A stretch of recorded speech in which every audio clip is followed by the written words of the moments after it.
so thank you for letting me do this. Thank you. You know, a house like this, in my opinion, I didn't know it was a foreclosure, but you start to recognize as you go around that there are a lot of little things. So this could be a good house for the person with the right financial means. That's my opinion. It's got a lot of positives, but having said that, it's got a long list of things that you'll want to consider repairing, and that you can only make decisions on. For sure. For the video, I want to do the major things, like the things that are big ticket items. Okay. On the roof, I mean, it's a 2008 built house. I think you were here when I walked it.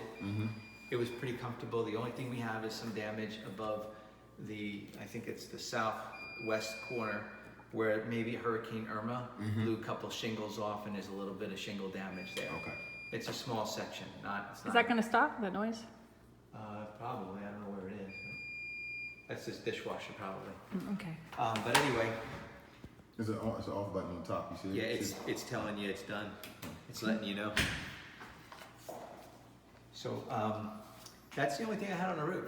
Okay. No leaks, no worries about that. You'll notice when you're up there's no venting, no attic venting. This is on purpose, because when you get into the actual attic areas, you'll notice you've got foam insulation. This is consistent in the garage, which is unusual. Usually they don't do the garage, and the second story. Okay. And because of that, you also have air vents in there. So you have air-conditioned attic space. Okay. It's on purpose, and it's the right way. Okay. Okay, the insulated area is between the foam and the roof deck, which is about this thick of an area. Okay. So you won't have to worry about, if you want to put storage up here, you can. If you want to put storage in the garage, you can without it overheating. Okay.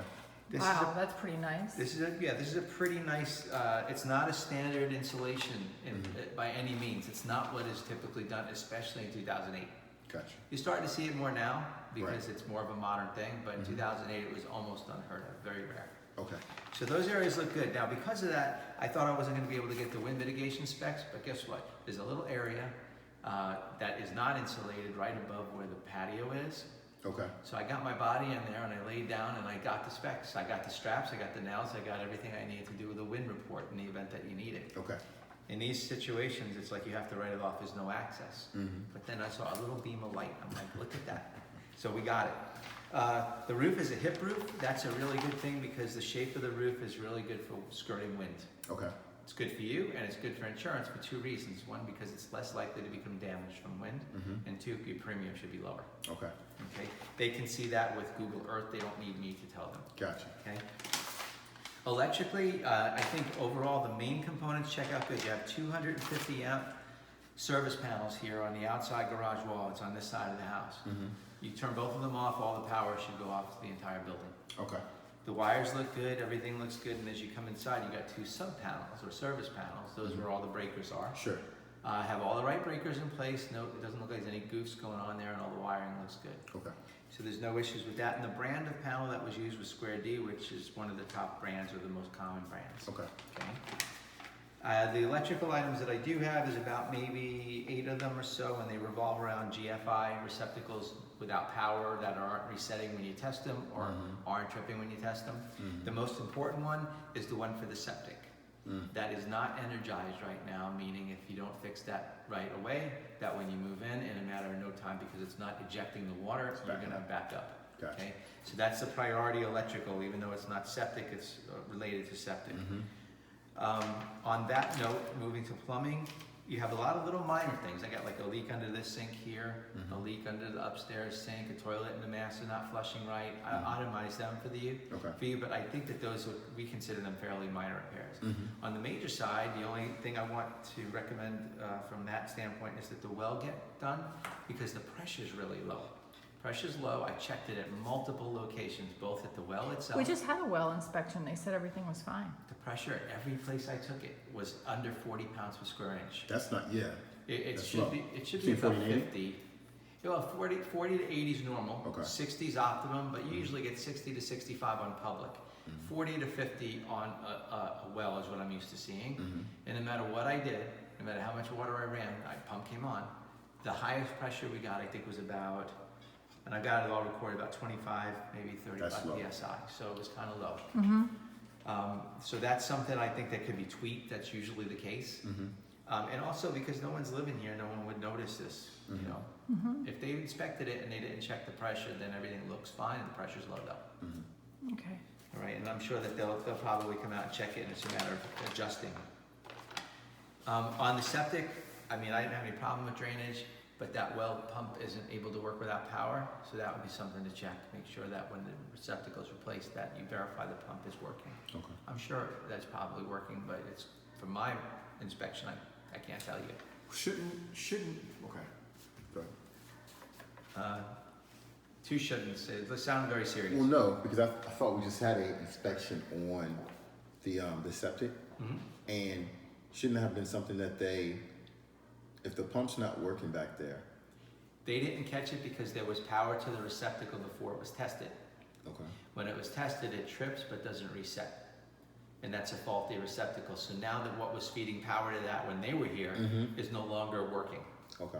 Yeah, so that's about a $15 to $25 device that you can get at Ace, Home Depot, Lowe's, or wherever the electrician will get it from. And they put it in, and it's very inexpensive, but it's important. Gotcha. Off the record, there's a better way to do those receptacles. I mean, you probably would want to maybe not do a GFI, because if you get a thunderstorm and a surge and the thing trips and you don't know, that's what can happen. Okay. You know, I know it's outside and I know it's supposed to be GFI, that's true.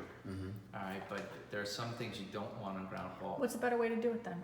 That makes sense. Just put a regular receptacle in there and use a weatherproof box where you close the box and no one has access to it.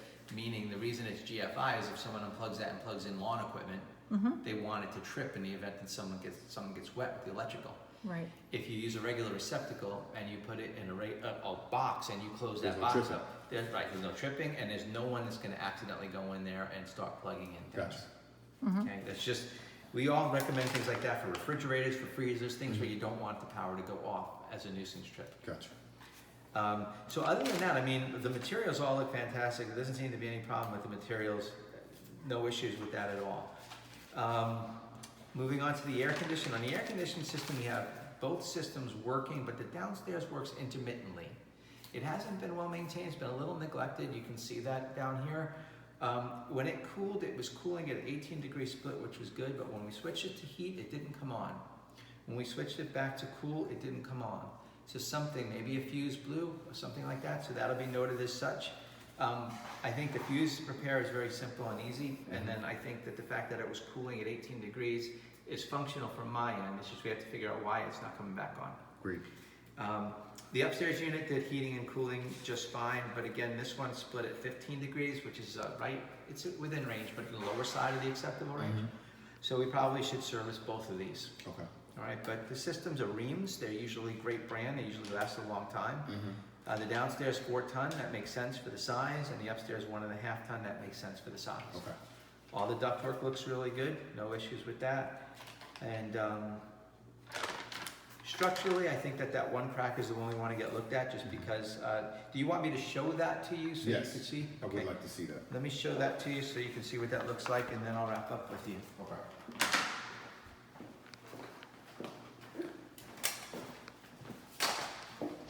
This here kind of starts right around here, and you can see it, right? Splits, starts right here. And something like this, we would write off as probably just a curing crack in the concrete or something like that. But then as you come this way, It widens. yeah, you see it come this way, you follow right here. And you just follow it along, okay? And then when you look at this, Tracy, you look here, you don't really see much going on. But then as you walk this way, you see this here, and you see that there. Doesn't necessarily mean they're related, but we're seeing things that are close together. So we want to make sure that we analyze it, right?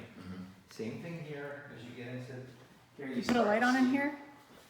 Oh yeah, I'm sorry. It's okay. I'm so used to doing this.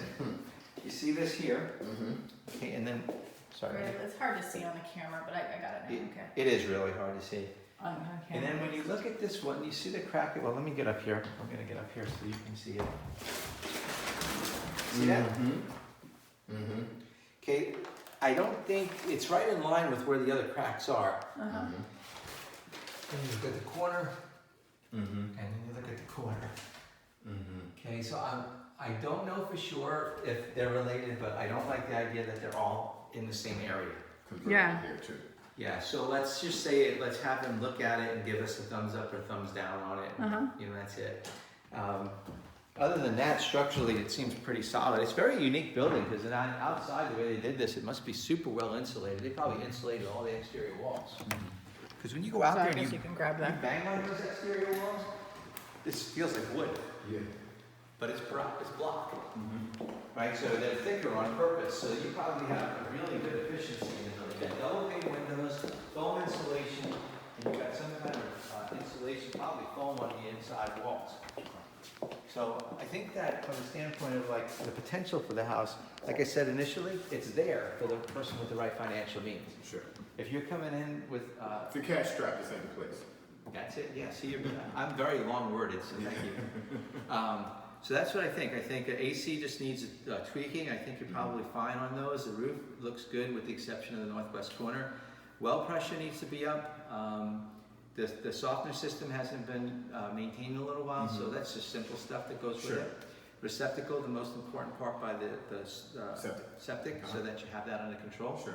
And then all these other little leaks and stuff that you have going on upstairs and the toilet's not working, maybe you can get a handyman come in and just do it one shot. So if there's nothing, if there ends up not being a problem structurally, then overall, would you say that the stuff's really not that expensive to get done? Yeah, and even if there is something that they feel structurally, typically what Ramjack will do is they will pump concrete and support a house. It depends on whether or not you want to do that. But those prices, sometimes they're more reasonable than people think. They're usually thinking 20 grand and it's Yeah. somewhere around 2,500. Oh, wow. Sometimes maybe 5,000, but I'm just Right. giving you an idea. Gotcha. And more often than not, the cracks that we look at, we're not sure about half the time, or 60, 70%, they'll come back and they'll say, just keep your eye on it. Yeah. Then you have to determine if they'll explain to you, you have to monitor over time. Now these people are doing, whoever owned the house are doing everything they could to control water. The property seems graded really good, you've got gutters everywhere. So there's not much more you can do with that. So hopefully that movement is all that it will do, Okay. because there's not a lot of erosion going on right now. Perfect. Thanks again, Paul. Absolutely. Yeah, thank you very much. Thank you very much.